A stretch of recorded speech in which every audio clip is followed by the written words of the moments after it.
Hello again. It would be kind of weird of me to say what I'm about to say, but I'm gonna say it as a context.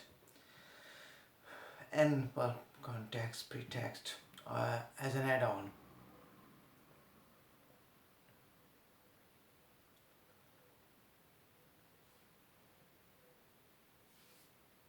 Because I have to do refresh my research, and meanwhile, the thing is, always I have to update. Stuff is going all the time. Sorry.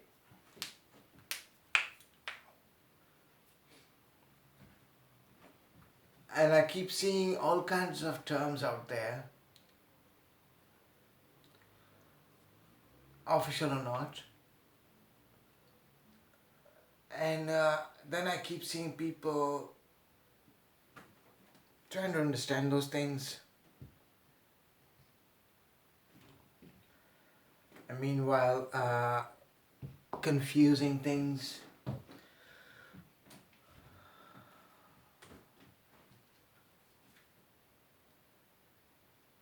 So it's like constantly I have to say, like, if this term is official or not, that term is official or not, what is official, what isn't official, la.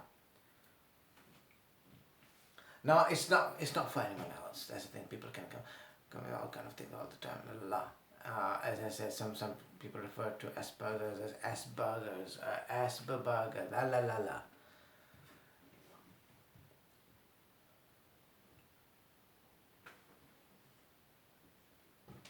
Me, for one, have always had this thing in my nature, researching and stuff, and going for original source and working what's not what, la. And that's one of the things I realized is when I said my previous videos, people, like I said in my previous videos, I said, humbly speaking, not being mean, or being not intending to be mean or being offensive, but it is what it is. Now, that's irony here again. It's an artistic trait to be bluntly honest, be truthful. On one hand, they say honesty is the best policy, but not really. It costs a lot. And while doing those videos, interacting online, I have to somehow see, because as my previous, one of my last video was a word, and that was to kind of pass a message, because I realized I've been saying things that could hurt people. It's nothing new to me, yeah. But then that's the thing that goes same with the other way around, ironically. So point is, when I say no, this is not an autistic trait, so how many people realize that? Now, maybe your therapies, all the la may work on those children. They might become a bit diplomatic. They might disguise, hide, suppress. If you want to call that a job well done, fair enough. But I see a majority of adult autistics who haven't gone through those therapies, whether at home or at some special centers or where the hell ever.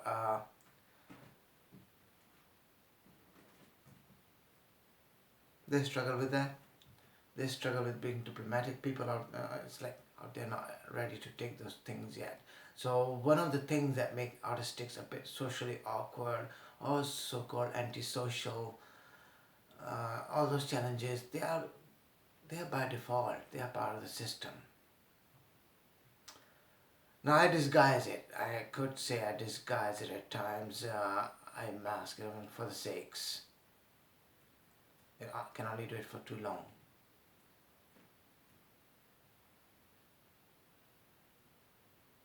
The thing is, I do it for some time, and then it's overwhelming.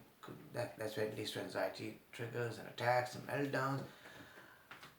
And otherwise it takes time to unwind, to let go. Maybe at times the voices and visuals would keep echoing in my head, keep going on and on and on for some time. So those are the traits which, like, that's what I mean by when I say how many people really know about autism. And those are the traits. Yeah, like I said, some people learn to disguise, fair enough. Some people can't. They self-discriminate or self-isolate. There's a joke circulating around on social media. This so-called, as it's going on throughout the world, people know this lockdown and isolate yourself and this and that. And it's a joke like, so autistic people, so this they call our lifestyle a lockdown isolation. Very common with autistics hardly going out. Very common with autistics being on vitamin D's. Because they hardly go out. Vitamin D normally you get it from sun. So you hardly go out, so you hardly get a sun, and that one thing leads to another. Restless leg syndrome and la-di-da. So that's they call our lifestyle a lockdown or isolation. So mostly they self-discriminate or self-isolate.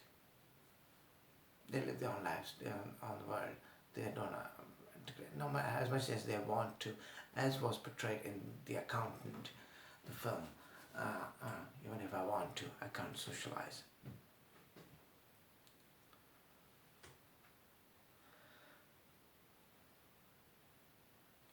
I ended up saying a bit too much about that, considering I was about to talk about something, but maybe that's connected. That's the thing, in a way. So when I say that stuff and how many people really know about autism, let alone ASD. So one of the things I'm going to be talking about, this sort of, I'm not sure if the post I made about those phrases that make me wonder, they bug me. Who's we? But anyway, I'm going to be talking about, and you're going to be listening. Now, this is one of the traits, or one of the, I can't recall because it's not exactly called directly a disorder, but one of them, the part of ASD. I don't know why I'm being so itchy nowadays. Don't worry, it's nothing. I'm not like COVID and la-da-da, and it's not going to pass through the phone.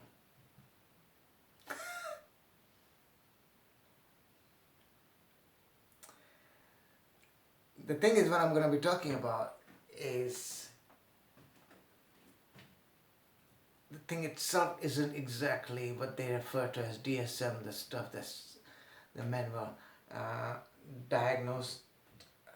God damn it, that's the thing. I thought I got it in my notes. I have to write it down everywhere so I can maybe remember it. But I think I haven't got it written here. I got it written somewhere else.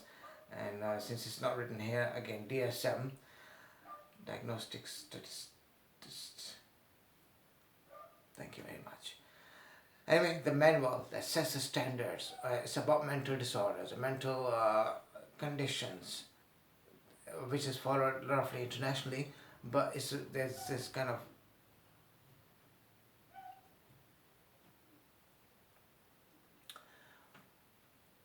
this is when I say how many people use the terms that are official and which are the ones that aren't official. La-di-da.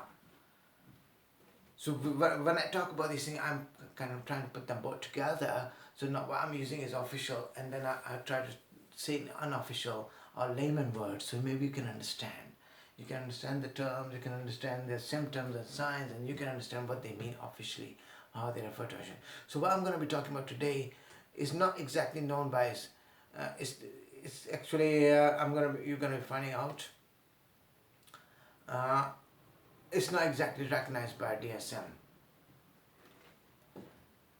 The thing is, the traits are same to another term that is recognized by DSM.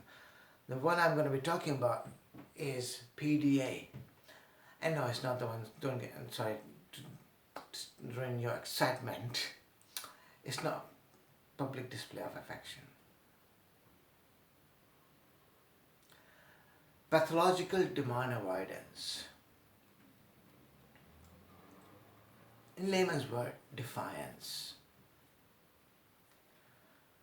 Now I'm gonna go a bit in kind of a breakdown. So because that's where it's like confusing and it's correlated.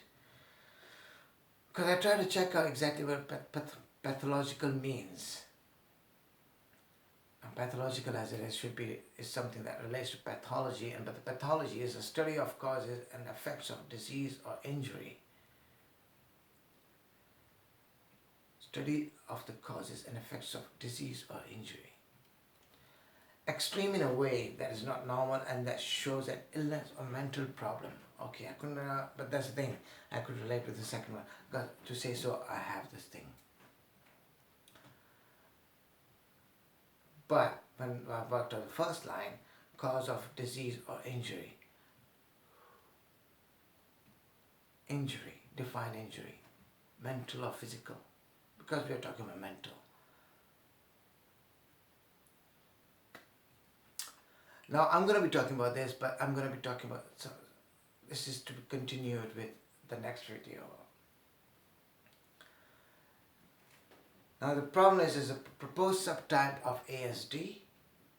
When I read about it, the person who was trying to propose it and get it recognized or legalized actually deceased. So it's like, who knows? Now, top characteristics. Greater refusal to do what's asked of the person, even to activities the person would normally like.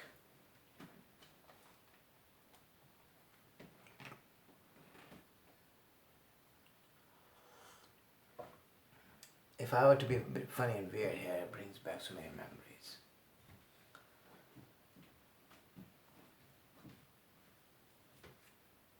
It's more like you tell them something, to do something, they won't do it. You tell them not to do something, they would do it. Okay, now, not recognized either by DSM or ICD-10. The two main, ICD is WHO's manual and DSM is APA, blah blah blah. Mostly it's DSM that's counted. The two main classification systems of mental disorders are likely to be separated out now that the umbrella diagnosis of ASD has been adopted. Now that's the thing here. Now it was supposed to be, now the thing is that when it's recognized on its own, it's supposed to be something on its own. So it could be there on its own, or it could be part of ASD. But now as it says, probably not. It's going to be part of ASD. Now what I was saying here is what the next video I'm going to be talking about is, which is actually recognized by DSM and is recognized, is kind of connected, related by as ASD, part of ASD is ODD, Oppositional Defiant Disorder. I'll be talking about in the next video because obviously too long for this video. But why I'm talking about this is that the thing, that traits and how they can get mixed up or confused. So I'm going to be talking about this because this exists as well. And to be honest, I knew more of this, but now I'm checking out ODD as well. And like that's the thing, people know more ODD than they know PDA. That there are people who know PDA as well.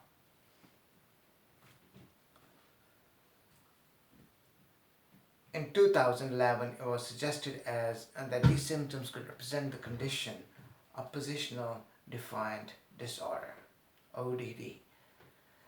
But to be recognized, a sufficient amount of consensus and clinical history needs to be present. Now, that's the thing. What are the criteria, proposed diagnostic criteria? As of 2014, there are no recognized diagnostic criteria. Proposed criteria by the person I was referring to, Elizabeth N. Newson, a psychiatrist from UK, I'll be getting to that as well in a bit, included passive early history in the first year, avoiding ordinary demands and missing milestones. seems quite familiar. No, but then that's the thing. Is it what it looks like, or is it what? Children not responding to you. Very common. Not may look like they're not even listening.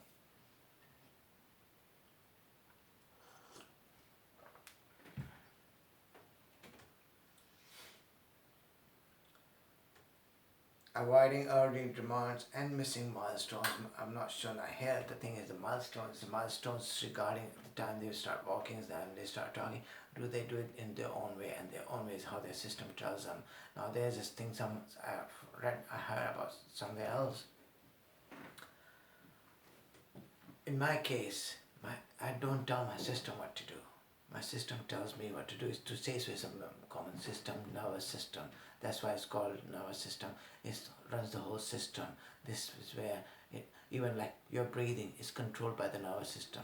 You're breathing unconsciously. You're breathing. Not that you can stop breathing anytime. You can't, because then it gets in the way of your system. The brain needs oxygen as much as it needs water. So with this breathing, it's oxygen. It's again, your system is telling you to do it. You're not doing it consciously, unconscious. It's all your system telling you. How's that?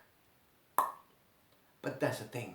So if, in case of people who can suppress their thoughts, their feelings, their expressions, they can somehow work it out. Tell their system.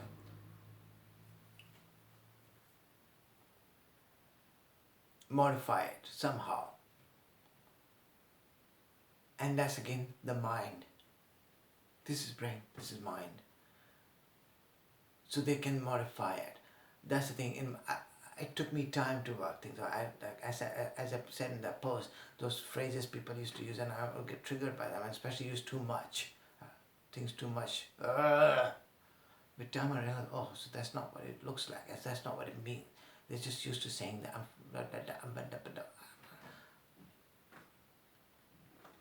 So it took a bit of time for my system to recognize it the way it was, not the way it sounded like. So in my case, that's the thing. Mostly it's my system that's telling me what to do, what not to do. And that's this problem here. Well, kind of problem. So those missing milestones, again, the system is catching up later, which is also part of learning disabilities. I still, as many times I read words,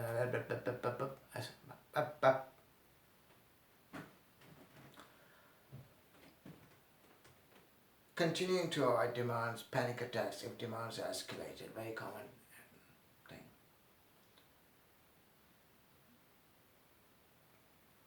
A very thin line between panic and an anxiety attack.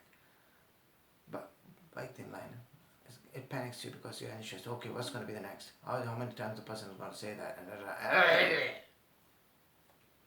Tantrums, anxiety attacks, meltdowns, you name it. Surface sociability, apparent lack of sense of social identity.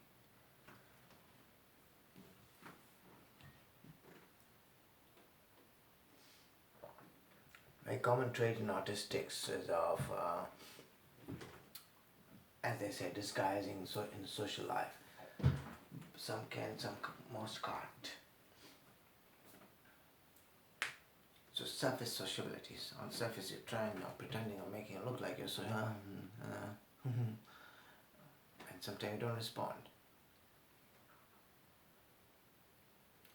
Giving a sign that I don't want to talk anymore. And it's too much. And meanwhile I'm thinking what to do is sensory overload. So surface, I'm trying to make it like that. I'm trying to socialize. I'm trying to make it look like I'm trying to become socially acceptable. I'm trying to have a social life. I want to feel good. La la la la la la la. But apparent lack of sense of social identity. Who am I in that society? Who am I? What am I there for? What am I doing? Who am I? Triggers it. I just read someone saying that it's common and very commonly starts in your 20s. When you really start questioning things. Who am I? What is my purpose here? What am I supposed to be here for? What am I supposed to do here? This is what, for me, it led me to metaphysics and existentialism. I loved reading Nietzsche. Above all, who are you and what are you here for? What's your purpose? Is there a purpose in life? And there, la questions. Social identity. Who are you? Lability of mood and impulsive. I'm gonna go in a bit of detail. Maybe it might help you. Maybe for the sakes. Mostly, like, I check them things myself anyway for my own knowledge, information.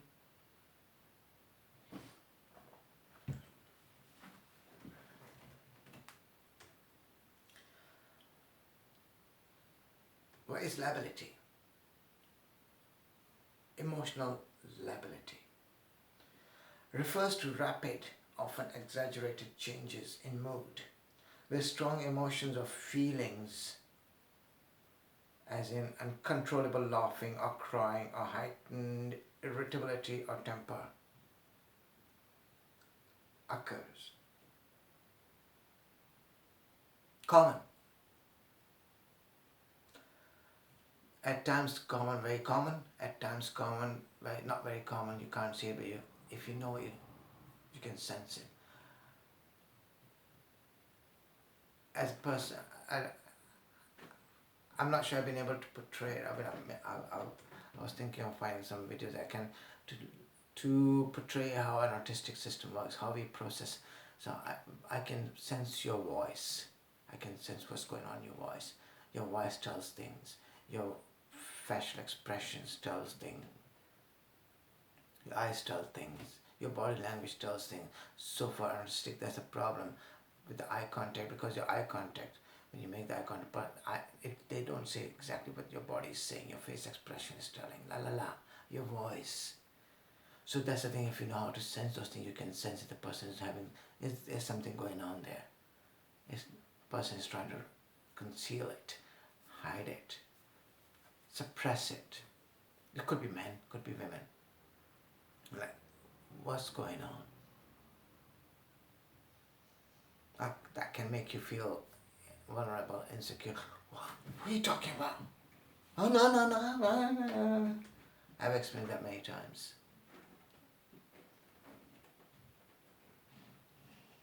So lability of mood and impulsiveness. Impulsive, I talked about before. Impulse. You do things like that on the spot. Comfortable in role play and pretending.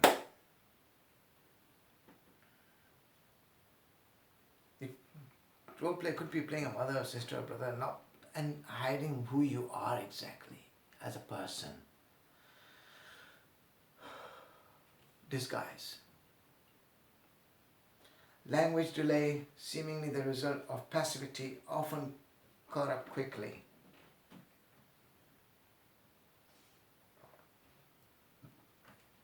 Kind of mentioned when I said passive early history in the first year.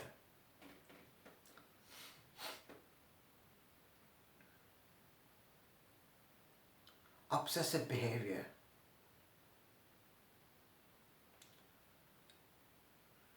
One of those things that I'm not sure I can describe in detail,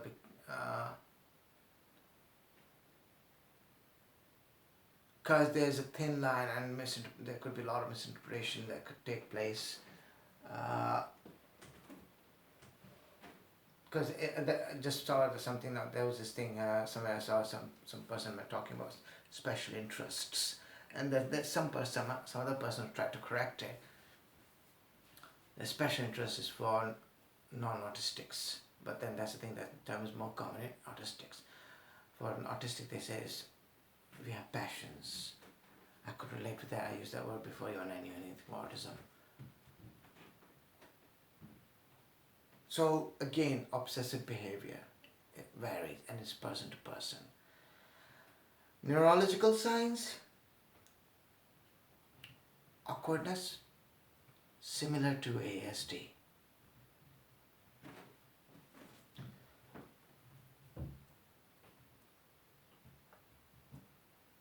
Just one more para left, and then we're gonna proceed with next one. This one paragraph is here to end this one. And this I wasn't sure because it's about the history. I wasn't sure I'm going to put it there.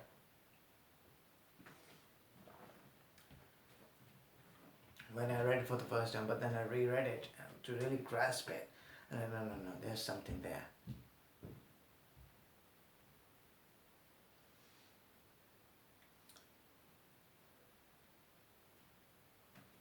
As I've mentioned before, is Elizabeth and Newson first began, a psychiatrist in the UK, first began to look at it as a specific syndrome.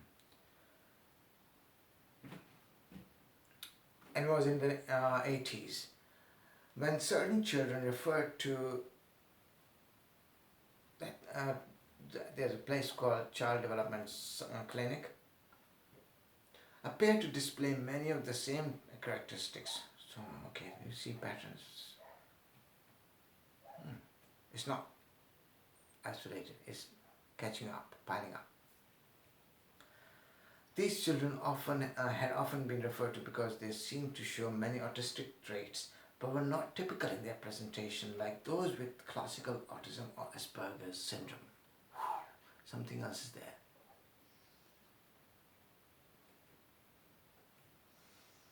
Now I'm saying this especially exclusively and additionally, so because when I say how many people really know autism, because there's like autism versus ASD, because now when I think about it, when I read those articles and stuff, and I think about it, and also when I've interacted with people, I realize autism is something different from these things. These things are ASD, they're not autism itself. Autism is different. They could relate.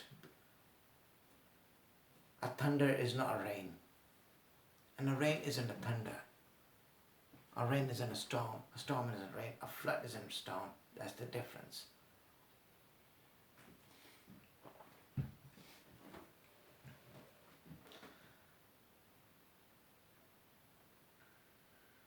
But the problem was that they are often being labeled as atypical autism. Okay, autism is not autism. Or there used to be this term before, persistent development disorder, not otherwise specified. But as I said in the article, both of these terms were felt by parents to be unhelpful, so it didn't stick up.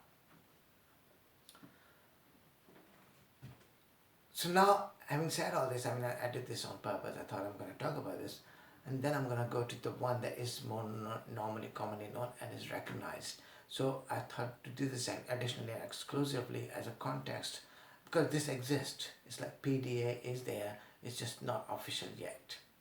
But that symptoms, I'll see in the next video when I'll be talking about ODD, you'll see the symptoms so much correlate. See you next.